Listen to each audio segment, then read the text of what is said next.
नमस्कार शेतकरी बंधू भगिनींनो, कृषीविषयक कार्यक्रमात आपल्या सगळ्यांचं मनापासून स्वागत. खरं तर राज्यामध्ये फळबागा लागवडीखालील क्षेत्र हे विस्तृत प्रमाणात आहे. याचं कारण राज्य शासन नेहमी शेतकरी बांधवांना फळबागा लागवड करण्यासाठी विविध अनुदानाच्या माध्यमातून प्रोत्साहन देत असतं. यामध्येच आपण गेल्या काही वर्षांचा इतिहास पाहिला तर सीताफळ लागवडीखालील क्षेत्र राज्यामध्ये दिवसेंदिवस वाढत आहे.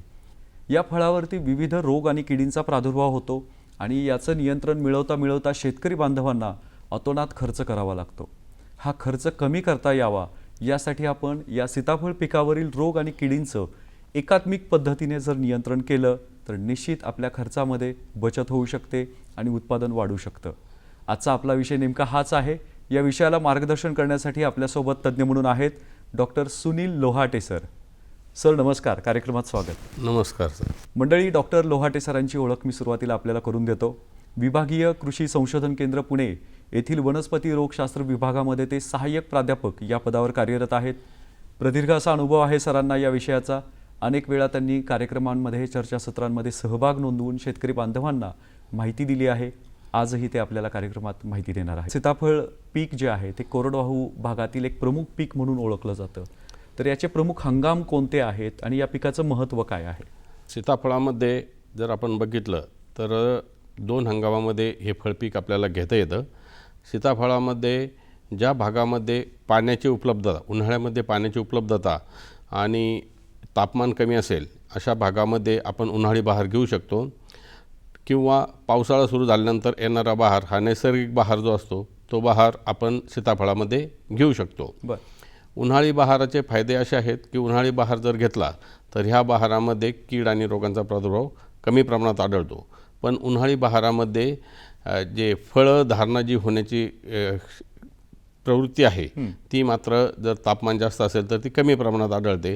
म्हणून बहुतेक शेतकरी ह्या नैसर्गिक सीताफळ हंगाम घेत असतात. पण याचं महत्त्व काय आहे सर? सीताफळ लागवड का करतायत शेतकरी बांधव? सीताफळाच्या बाबतीत जर बघितलं तर हे कोरडवाहू हंगामातील हलक्या मुरमाड जमिनीपासून तर भारी जमिनीमध्ये सुद्धा चांगल्या पद्धतीने उत्पादन मिळवून देणारं एक फळपीक आहे. आपण जर बघितलं तर या पिकाखालील क्षेत्रात दिवसेंदिवस वाढ होत आहे. यावर येणारे तुलनेने बाकीच्या फळपिकांच्या पेक्षा येणारे कीड रोग याचं अत्यल्प प्रमाण, तसेच राज्य शासनाने या फळपिकाचा फळबाग लागवडीखाली समावेश केल्यानंतर या पिकाखालील क्षेत्रात दिवसेंदिवस मोठ्या प्रमाणात वाढ होत आहे. आणि ही वाढ होत असतानाच मात्र त्यामधील समस्याही वाढत आहेत. त्यावरील कीड आणि रोगांचे प्रमाण वाढत आहे. जर या कीड आणि रोगांचा जर आपण व्यवस्थितरित्या अभ्यास केला आणि त्यासाठी वेळीच जर त्याच्यावरती जर उपाययोजना केली तर शेतकरी बंधूंना या कीड आणि रोगापासून मुक्ती मिळून जास्तीत जास्त आर्थिक उत्पादन मिळू शकते. या पिकामध्ये रोग आणि किडींवर नियंत्रण मिळवण्यात जे यश यायला पाहिजे ते तितकंसं मिळत नाहीये असाही आपण उल्लेख केला. कोणते रोग आणि किडी आहेत यावर आढळून? सीताफळामध्ये प्रामुख्याने विचार केला तर यामध्ये फळसड, त्याच्यानंतर पानावर पडणारे ठिपके, या 2 महत्त्वाच्या रोगांचा प्रादुर्भाव त्याच्यावरती मोठ्या प्रमाणात होत असतो. त्याचप्रमाणे याच्यावरती येणाऱ्या महत्त्वाच्या किडी, त्याच्यामध्ये पिठ्या ढेकून, ज्याला आपण मिलीबग म्हणून बरेचसे शेतकरी बंधू त्याला ओळखतात, असं ह्या पिठ्या ढेकणाचा एक मोठ्या प्रमाणात प्रादुर्भाव होत असतो. अलीकडच्या काळात फळमाशीचाही प्रादुर्भाव या सीताफळ पिकावरती वाढू लागलेला आहे. अलीकडील 2-3 वर्षांमध्ये टी मॉस्किटो बग या नवीन किडीचाही प्रादुर्भाव आपल्याला सीताफळामध्ये आढळून येत आहे. तसेच फुलकिडे, मावा, खवले कीड याही किडींचा प्रादुर्भाव आपल्याला सीताफळामध्ये मोठ्या प्रमाणात आढळून यायला लागलेला आहे. या पिकावर आढळून येणारे जे रोग आहेत सीताफळावरती, त्याचा आणि हवामानाचा काय नेमका संबंध आहे बरं? प्रामुख्याने रोगाचा प्रादुर्भाव हा आर्द्रतायुक्त हवामानामध्ये मोठ्या प्रमाणामध्ये होत असतो. आणि जर पावसाळी किंवा ढगाळ हवामान असेल आणि आर्द्रता जर साधारणतः 80 ते 85% पुढे जर असेल तर रोगाचा प्रादुर्भाव मोठ्या प्रमाणावरती आपल्याला कोणत्याही फळपिकामध्ये आढळून येतो. यात प्रामुख्याने जर सीताफळाचा विचार केला तर सीताफळावर येणारा फळसड हा रोग हा पावसाळी हंगामात मोठ्या प्रमाणामध्ये येत असतो आणि या रोगामुळे मोठ्या प्रमाणामध्ये नुकसान झालेले आढळून येते. तर मग याच्यावरती साधारण कशा प्रकारच्या उपाययोजना करता येऊ शकतात? सुरुवातीला सगळ्यात महत्त्वाचं म्हणजे फळबागेची स्वच्छता फार महत्त्वाची आहे.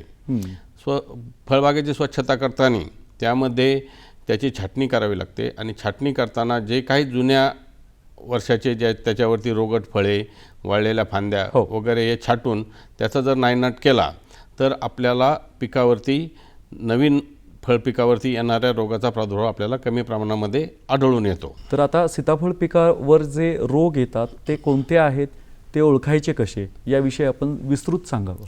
याच्यामध्ये फळसड हा रोग मोठ्या प्रमाणामध्ये येतो आणि या रोगामुळे या फळपिकामध्ये मोठ्या प्रमाणामध्ये नुकसान होते. साधारणतः 60 ते 70% सुद्धा या रोगाचा जर प्रादुर्भाव आणि जर नियंत्रण नाही केलं तर 60 ते 70% फळांचे नुकसान होऊ शकते. सीताफळ वाढीच्या प्रत्येक अवस्थेमध्ये या रोगाचा प्रादुर्भाव होत असतो. हा एका कोलोट्रिकम या नावाच्या बुरशीमुळे होतो आणि ही जी बुरशी आहे ही आर्द्रतायुक्त हवामानामध्ये मोठ्या प्रमाणामध्ये झाडावरती, बारीक काळ्यांवरती आणि त्याच्यानंतर मोठ्या फळांवरती मोठ्या प्रमाणात वाढत असते. सुरुवातीच्या काळात जर आपण बघितलं तर पानांवर आणि कळ्यांवरती आपल्याला छोटे छोटे टिपके त्याच्यामध्ये आढळून येतील आणि जर फळ मोठं झालं आणि जर त्या देठापाशी जर आर्द्रतायुक्त हवामानामध्ये जर पाणी साठलेलं असेल तर त्याच्यामध्ये 4 ते 6 तासामध्ये या बुरशीचे बीजाणू त्याच्यामध्ये अंकुरतात आणि फळ देठापासून काळं पडायला सुरुवात होतं आणि देठापासून जे फळ काळं पडतं तर ते काळं पडल्यानंतर त्या ठिकाणचा भाग हा वाढत नाही आणि जो भाग आपला नुकसानग्रस्त नाही किंवा ज्या ठिकाणी बुरशीचं अतिक्रमण झालेलं नाही असा भाग हा वाढत जातो आणि जिथं रोगग्रस्त भाग आहे हा तसाच न वाढल्यामुळे तसाच राहतो आणि त्यामुळे फळे वेडीवाकडी होतात आणि अशी वेडीवाकडी झालेली फळे याला बाजारामध्ये भाव मिळत नाही आणि त्यामुळे शेतकऱ्यांचं मोठ्या प्रमाणात आर्थिक नुकसान होऊ शकतं त्याच्यामध्ये. आणि अशी फळं ही खाण्यासुद्धा अयोग्य असतात. त्यामुळं शेतकरी बंधूंनी वेळीच हा रोग ओळखून त्याच्यावरती उपाययोजना करणं गरजेचं आहे. या व्यतिरिक्त आणखीन कोणते रोग आहेत? पानावर पडणारे छोटे टिपके हा सुद्धा रोग एका बुरशीमुळे होतो. अल्टर्निया नावाच्या बुरशीमुळे हा रोग होतो आणि जर आर्द्रतायुक्त हवामान असेल आणि ह्या बुरशीचा जर प्रादुर्भाव झालेला असेल तर पानांवरती आपल्याला छोटे छोटे टिपके आढळून येतील आणि जर वातावरण जर अनुकूल राहिलं तर याचा प्रादुर्भाव मोठ्या प्रमाणात होऊन आपल्याला पानगळ झालेली आढळून येते. पानं ही कोणत्याही फळपिकामध्ये अन्न तयार करण्याची एक संस्था आहे आणि अशी जर पानगळ झाली तर त्यावरती जे उत्पादित होणारे फळं आहेत ही चांगल्या पद्धतीचे तयार होणार नाहीत आणि त्यामुळे शेतकऱ्याचं सुद्धा आर्थिक नुकसान मोठ्या प्रमाणामध्ये होऊ शकतं त्याच्यामध्ये.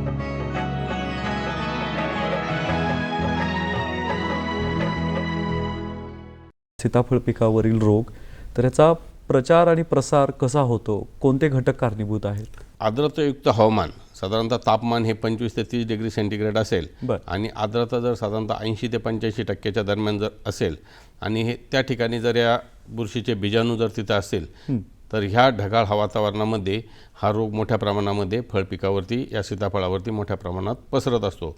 आणि या बुरशीच्या बीजाणूच्या अंकुरण्यासाठी साधारणतः पाण्याची वॉटर फिल्म जी म्हणतो ती जर एक असेल आणि त्याच्यात जर 4 ते 6 तास जर पानावरती जर ती वॉटर फिल्म असेल तर त्याच्यामध्ये हे बीजाणू अंकुरतात आणि मोठ्या प्रमाणामध्ये या रोगांचा प्रादुर्भाव त्याच्यामध्ये आपल्याला आढळून येतो. आपल्याला हे रोग जे आहेत सीताफळावर आढळून येणारे हे टाळण्यासाठी, त्याच्यावर नियंत्रण मिळवण्यासाठी काय पावलं उचलावे लागतील, काय उपाययोजना कराव्या लागतील? हो, बागेचे बहार व्यवस्थापन करताना, छाटणी करताना त्याच्यावरती असणारे फळांचे रोगट अवशेष, वाळलेल्या काड्या ह्या छाटणीच्या वेळेला काढून जाळून नष्ट केल्या पाहिजे, जेणेकरून शेतामध्ये राहणारे जे रोगट अवशेष आहे की ज्यापासून पुढील नवीन बहारावरती जो रोग येणार आहे तो आपल्याला कमी प्रमाणात आणता येतो किंवा कमी प्रमाणात येतो. तर हे फार महत्त्वाचं आहे. त्यानंतर बागेची स्वच्छता केल्यानंतर जर आपण सुरुवातीच्या काळात हा प्रादुर्भाव आढळून आला तर याच्याकरता आपण सुरुवातीच्या काळामध्ये कॉपर ऑक्सिक्लोराइड नावाचं जे बुरशीनाशक आहे हे बुरशीनाशक फळं लहान लहान आकाराचे असताना त्याच्यावरती जर 2 ग्रॅम प्रति लिटर पाण्यामध्ये मिसळून जर फवारले तर सुरुवातीच्या काळातच आपल्याला नियंत्रण करता येणं शक्य आहे. फळे जर मोठी झाली आणि जर समजा छोट्या पेरूच्या आकारापेक्षा जर मोठी फळे झाली आणि त्यामध्ये जर हा फळसड रोगाचा प्रादुर्भाव आढळून आला तर आपण 1% बोर्डो मिश्रण या बुरशीनाशकाची फवारणी जर केली तर आपल्याला निश्चित या फळसड रोगाचं नियंत्रण करता येणं शक्य होतं त्याच्यामध्ये. पण या व्यतिरिक्त जर आपण बाकीचा विचार केला तर बागेचे बहार शक्यतो जर आपण उन्हाळी बहार जर धरला तर उन्हाळी बहारामध्ये ह्या रोगाचा प्रादुर्भाव आपल्याला कमी प्रमाणात आढळून येतो. त्यानंतर जे पिकासाठी लागणारे अन्नद्रव्य आहेत, संतुलित अन्नद्रव्याचा जर आपण वापर वेळीच छाटणीपासून तर त्याच्या मोठ्या 1 महिन्यापर्यंत जर आपण ह्या संतुलित खतांचा जरी वापर केला तर पिकामध्ये आपोआप रोग प्रतिकारक्षमता वाढते आणि रोग प्रतिकारक्षमता वाढल्यामुळे सुद्धा या रोगाचा प्रादुर्भाव आपल्याला कमी प्रमाणामध्ये आढळून येतो. तर सुरुवातीपासून बागेची स्वच्छता, त्यानंतर संतुलित खताचा वापर, वेळेवर पाणी, बागेमध्ये पाणी साचणार नाही याची जर आपण काळजी घेतली तरी सुद्धा या रोगाचा प्रादुर्भाव कमी प्रमाणामध्ये येऊ शकतो. आता सीताफळ पिकावरती किडींचा प्रादुर्भाव सुद्धा मोठ्या प्रमाणात होतो, मोठ्या प्रमाणामध्ये, ज्यामुळे शेतकरी बांधव हतबल आहेत. तर तुम्ही या विषयावरती बोलताना काय सांगाल? कोणत्या किडी आहेत हे कसं ओळखायचं? यामध्ये सुरुवातीलाच मिलीबग म्हणजे पिठ्या ढेकूण या किडीचा प्रादुर्भाव सीताफळामध्ये मोठ्या प्रमाणामध्ये आढळून येतो. त्यानंतर फळमाशी याही किडीचा प्रादुर्भाव आढळून येतो. फुलकिडे आणि अलीकडच्याच काळात टी मस्किटो बग याही किडीचा प्रादुर्भाव शेतकरी बंधूंनो आपल्या सीताफळाच्या बागेमध्ये आढळून येताना लक्षात येत आहे.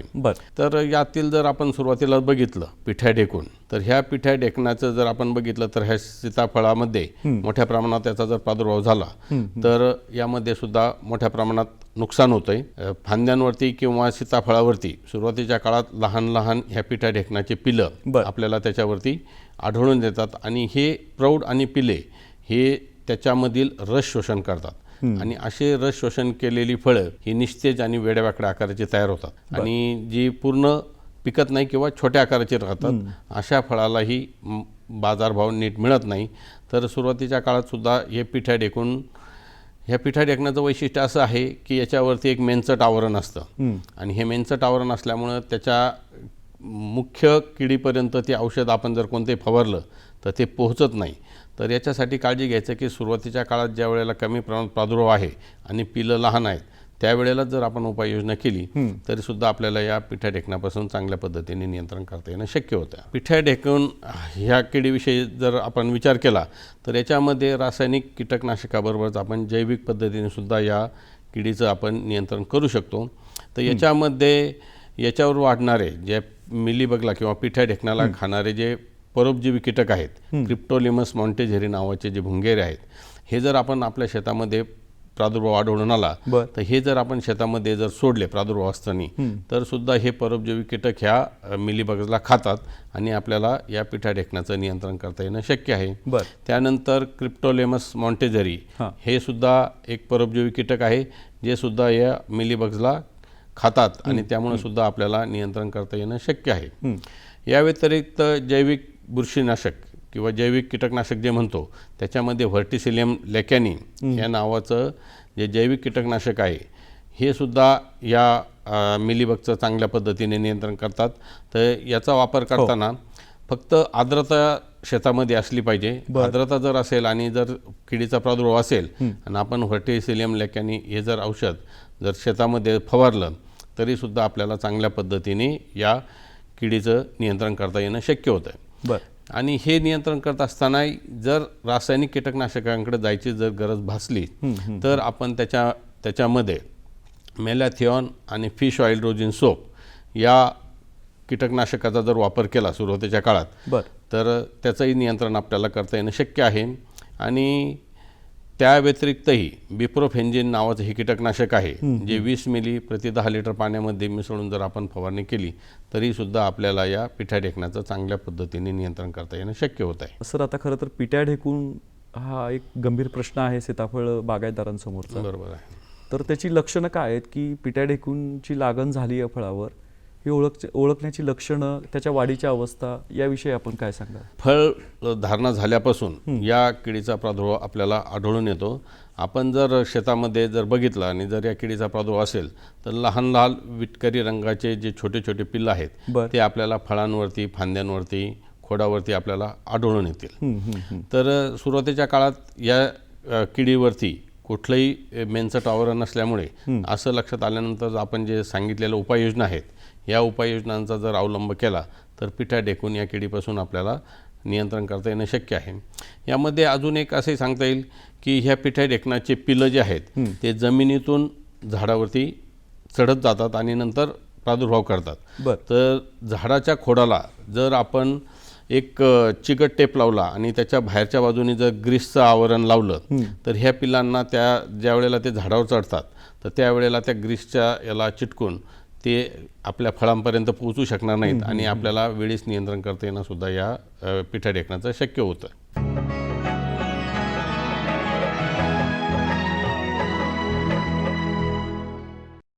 सर, पिठा ढेकूण, मिलीबग याच्या व्यतिरिक्त आणखीन कोणत्या किडी आहेत? पिठा ढेकणानंतर मुख्य प्रमाणात भेडसावणारी समस्या म्हणजे फळमाशी. ही फळमाशी सुद्धा सीताफळाचं मोठ्या प्रमाणात नुकसान करते. ही जर आपण बघितलं तर फळमाशी नियंत्रणासाठी जर विचार केला तर ती अवघड आहे. कारण हिची जी आळी अवस्था आहे ती फळाच्या आत असते आणि कोश अवस्था ही जमिनीत असतात. आणि पतंग जे आहेत किंवा ते माशीचे जे अडल्ट्स आहेत तर त्याचं नियंत्रण करण्यासाठी जर फ्युमिगंट औषध मिळालं नाही तर ही कीड नियंत्रण करणं तसं अवघड जातं. तर ही कीड सुरुवातीला जर आपण बघितलं तर बागेमध्ये आपल्याला गोल्डन कलरच्या ज्या माश्या आहेत त्या आपल्याला जर फिरताना आढळल्या तर आपण समजू शकतो की आपल्या पिकामध्ये या फळमाशीचा प्रादुर्भाव झालेला आहे. ही फळमाशीची मादी काय करते की ज्या वेळेला फळ मोठ्या आकारात झालेलं असतं त्यावेळेला अंडनलिकेच्या साहाय्याने देठाजवळ आपण ती स्वतः त्याच्यामध्ये अंडी घालते आणि ही अंडी काय होतात आतमध्ये गेल्यानंतर एक अंडी घातल्यानंतर 2 ते 3 दिवसानंतर ते उगतात आणि आळी अवस्था साधारणतः 15 ते 20 दिवसाची जी आळी अवस्था असते ती सीताफळातला गर खाते आणि गर खाल्ल्यानंतर कोशावस्थेत जाण्यापूर्वी ते फळ असं गळून पडतं आणि ते जमिनीवरती पडल्यानंतर त्या जे कोश आहेत ते जमिनीमध्ये जातात. आणि ते जमिनीत गेल्यामुळे याचे नियंत्रण करणं शेतकरी बंधूंना अवघड जातं. तर याच्या नियंत्रणाचा जर आपण विचार केला तर याच्यासाठी आपण जे फळमाशी जी आहे ही तुळशीच्या पानात जे मिथिल युजेनाइल हा जो घटक असतो त्याकडे आकर्षित होत असते. तर ज्या भागामध्ये या माशीचा प्रादुर्भाव मोठ्या प्रमाणात असतो तर बागेच्या कडाने आपण तुळस जर लावली तर त्या तुळशीकडे सुद्धा हे फळमाशी आकर्षित होते जे करून आपल्या मुख्य पिकापासून आपल्याला ते संरक्षण करू शकते. किंवा शेतामध्ये आपण मिथेलिजोनाइल हे बाजारामध्ये मिळतं. हे मिथेलिजोनाइलचे रक्षक सापळे किंवा आपण स्वतः बाटलीमध्ये तयार करून जर आपण हे मिथेलिजोनाइल जर ठेवलं तर याच्याकडे नर कीटक हे मोठ्या प्रमाणात आकर्षित होतात. आणि हे नर कीटक आकर्षित झाल्यामुळे काय होतं की मादी मिलन, नर आणि मादीचं मिलन न झाल्यामुळे आपल्याला जे मादीपासून जी अंडी वगैरे आहेत त्याचं फलन कमी प्रमाणात होतं आणि त्यामुळे आपोआपच आपल्या शेतामध्ये या फळमाशीचा प्रादुर्भाव कमी प्रमाणामध्ये आढळून येतो. तर रक्षक सापळे, मिथेलिजोनाइलयुक्त सापळे जर आपण वापरले किंवा एक आमिष तयार करायचं की ज्याच्यामध्ये आपण हे जे कीटक मिथेलिजोनाइल आणि गुळाचं पाणी आणि त्याच्यावरती जर आपण कीटकनाशक टाकलं तर त्या कीटकनाशकाच्या सानिध्यात आल्यानंतर नर पतंग किंवा त्याच्या सानिध्यात येणारे कीटक ही माशी ही मरून जाते आणि त्यामुळे सुद्धा आपल्याला या फळमाशीचं नियंत्रण करता येणं शक्य आहे. त्यामध्ये अजून एक प्रामुख्याने महत्त्वाची राहिलेली कीड म्हणजे टी मॉस्किटो बग. हे टी मॉस्किटो बगमुळे सुद्धा ही एक मोठ्या प्रमाणामध्ये सीताफळामध्ये नुकसान झालेलं आढळून येतं. ही बऱ्याच फळपिकावरती आढळून येते आणि फळपिकाच्या वाढीच्या अवस्थेमध्ये याचे जे माशी आहे हे टी मॉस्किटो बग जे आहेत हे फळाला पंक्चर करतात आणि पंक्चर केलेल्या जागी फळ कुजायला सुरुवात होतं आणि अशा कुजलेल्या जिथं इंजुरी झालेली आहे, जखम झाली आहे, त्या जखमेतून जे सुरुवातीला मी फळसड नावाचा रोग म्हटलं याचे बीजाणूसुद्धा त्यामधनं आतमध्ये जाऊन दोन्हींचा मिळून मोठ्या प्रमाणामध्ये प्रादुर्भाव त्याच्यामध्ये आढळून येतो. ही टी मॉस्किटो बग जर कोवळ्या पानावरती आला आणि जर त्यांनी दंश केला तर अशा बागेमध्ये आपल्याला झाडाची शेंडेसुद्धा वाळलेले आढळून येतात. तर ही सुद्धा आजकाल शेतकऱ्यांना भेडसावणारी एक मोठी समस्या आहे. ह्या किडीच्या नियंत्रणासाठी जर आपण विचार केला तर एक लॅम्बडा सायलोथ्रिन नावाचं जे कीटकनाशक येतं साधारणतः 2 मिली प्रति लिटर पाण्यामध्ये मिसळून जर आपण फवारणी केली तर सुद्धा आपल्याला या टी मॉस्किटो बगचं नियंत्रण करता येणं शक्य आहे. एकात्मिक पद्धत व्यवस्थापन जी आहे कीड नियंत्रण याविषयी आपण सविस्तर सांगा. बहार धरण्याच्या वेळेला बागेमध्ये नांगरट करून घ्यायची आहे. नांगरट केल्यानंतर आपण त्यातले जे काय पालापाचोळा किंवा जे रोगाचे किडीचे जे अवशेष आहे ते आपण जर गोळा केले आणि नांगरट केलेले असेल तर किडीच्या काही ज्या अवस्था असतात त्या सूर्यप्रकाशाच्या सानिध्यात येऊन किंवा त्याचे जे नैसर्गिक परभक्षी कीटक यांच्या सानिध्यात येऊन आपण त्याचा सुरुवातीच्या काळातच त्याचा बंदोबस्त करू शकतो. बागेच्या स्वच्छतेमध्ये छाटणी, त्याच्यानंतर वाळलेल्या फांद्या, रोगट कीडग्रस्त फांद्या आपण काढून त्याचा नायनाट करणं गरजेचं आहे. त्यानंतर फळपिकाला जर संतुलित आहार म्हणजे जे त्याचं नत्र, स्फुरद, पालाश या खतांचा जर आपण आवश्यकतेनुसार जर त्याचा वापर केला तर पिकामध्ये कीड आणि रोगास प्रतिकारक क्षमता वाढते. तर त्यामुळं खताचाही संतुलित वापर करणं फार गरजेचं आहे. त्यानंतर पिकास लागणारं पाणीसुद्धा जर वेळेत आणि व्यवस्थितरित्या दिलं, बागेमध्ये जर पाणी साचलं तर कीड आणि रोगास वाढीस पोषक वातावरण तयार होतं. म्हणून शेतकरी बंधूंनी बागेमध्ये पाणी साचणार नाही याचीसुद्धा आपण जर काळजी घेतली. त्यानंतर आपण जैविक घटकांचा सुद्धा वापर करू शकतो. त्याच्यामध्ये व्हर्टिसेलियम, लॅकॅनी सारखे बुरशीनाशकाचा जर वापर केला तर सुद्धा आपल्याला पिठा ढेकण्यासारख्या किडीचं नियंत्रण करता येणं शक्य होतं. निंबेस, निंबोळी अर्कयुक्त सुद्धा कीटकनाशक आपण याच्यावरती वापरू शकतो. त्यापासून सुद्धा आपल्याला रस शोषणाऱ्या किडींचा सुद्धा प्रादुर्भाव कमी प्रमाणामध्ये करता येतो. त्याच्यामध्ये रोग आणि किडींव्यतिरिक्त सीताफळावरती शारीरिक विकृती काही आढळून येतात सीताफळाच्या बाह्य भागावरती, तर त्याविषयीचं काय मत आहे तुमचं? फळ तडकणे ही एक शारीरिक विकृती आहे. याच्यामध्ये काय होतं, जर समजा बागेमध्ये बहार धरल्यानंतर कमी पाणी आहे आणि अचानक जर समजा पाऊस मोठ्या प्रमाणात पडला आणि फळ तयार व्हायला लागलं तर अचानक कमी पाणी आणि अचानक जर पाण्याचं प्रमाण वाढलं तर अशा वेळेला जे पक्वतेकडे चाललेली फळे आहेत ही फळे तडकतात. तर अशी तडकलेल्या फळाला मार्केटमध्ये बाजारभाव मिळत नाही. तर बागेमध्ये याच्यावर नियंत्रण करण्यासाठी आपण सुरुवातीलाच काळजी घ्यायची की ज्या वेळेला फळ परिपक्वतेकडे जाणार आहे त्यावेळेला बागेमध्ये मोठ्या प्रमाणात पाणी साचणार नाही याची शेतकरी बंधूंनी आपण काळजी घेतली पाहिजे. त्यानंतर बऱ्याच वेळेला फळं काळी पडलेली सुद्धा आढळून येतात. अनेक वेळा होतं. हो, तर जे सुरुवातीला जर मोठ्या प्रमाणात जर फळधारणा झाली आणि जर फळधारणा झाल्यानंतर प्रत्येक फळाला लागणारं अन्नद्रव्य मिळत नाही आणि जे कुमकुवत असतात अशी छोटी छोटी फळं काळी पडून आपल्या झाडावरती तशीच लटकून राहतात. अन्नद्रव्याचा तुटवडा भासल्यामुळे सुद्धा अशा काळी पडलेली फळं आपल्याला शेतामध्ये आढळून येतात. त्यामुळे शेतकरी बंधूंनी सुरुवातीपासूनच आपण जो काय संख्या घ्यायची, फळांची संख्या घ्यायची त्या प्रमाणात अन्नद्रव्याचा वापर करून आणि लिमिटेड संख्येत जर फळ घेतलं तर आपल्याला या फळे काळी पडणे किंवा कडक होणे ही समस्या आपल्याला आढळून येणार नाही. यानंतर बऱ्याच वेळेला मोठी झालेली फळं ही काळी पडलेली आढळतात. याच्यामध्ये काय होतं, वाऱ्यामुळे ही फळं काळी पडलेली असतात. सीताफळाची स्किन ही फार सेन्सिटिव्ह आहे. जर वाऱ्याचा झोत जर आपल्या बागेमध्ये मोठ्या प्रमाणात वाहत असेल आणि जर त्या तयार मोठं झालेल्या फळाला जर या फांद्या आणि त्याची जे पानं जर त्या फळावरती घासली तर अशा वेळेला सुद्धा आपल्या सीताफळं काळी पडतात आणि काळे पडलेल्या फळाला सुद्धा मार्केटमध्ये बाजारभाव योग्य मिळत नाही. तर यासाठी शेतकरी बंधूंनी उपाययोजना करायची आहे की जर समजा आपल्याला दरवर्षी जी समस्या जाणवत असेल तर ज्या दिशेने वारा वाहतो त्या दिशेने आपण जर समजा वारा प्रतिबंधक झाडे जर लावली की जेणेकरून बागेमध्ये मोठ्या प्रमाणात वारा वाहणार नाही याची जर काळजी घेतली तर वाऱ्यापासून जी सीताफळ काळी पडतात तर ह्या समस्येपासून सुद्धा शेतकरी बंधूंना आपल्याला त्याचं निराकरण करता येणं शक्य होतं. त्यानंतर फळे पिवळी पडणे, ज्या बागेमध्ये हलक्या जमिनीमध्ये जर आपण सीताफळ पीक घेतलेलं असेल आणि जर समजा झाडाची नीट वाढ झाली नसेल, पानांची संख्या कमी असेल आणि जर सूर्यप्रकाशाचा जर त्याच्यावरती किरण जर त्या तयार होणाऱ्या फळावरती जर पडली तर अशी फळेसुद्धा पिवळी पडलेली आपल्याला आढळून येतात. तर त्यामुळं हलक्या जमिनीत वेळेत खताची मात्रा देऊन त्या झाडावरती भरपूर प्रमाणात पाने किंवा झाड सशक्त राहील याची जर काळजी घेतली तर हे पिवळ्या पडणाऱ्या समस्यापासून सुद्धा शेतकरी बंधूंना त्याच्यापासून आपल्याला नियंत्रण करता येणं शक्य होईल. शेतकरी बांधवांना या आजच्या विषयाला अनुसरून आपण संदेश द्यायचा आहे, तो तुम्ही द्यावा.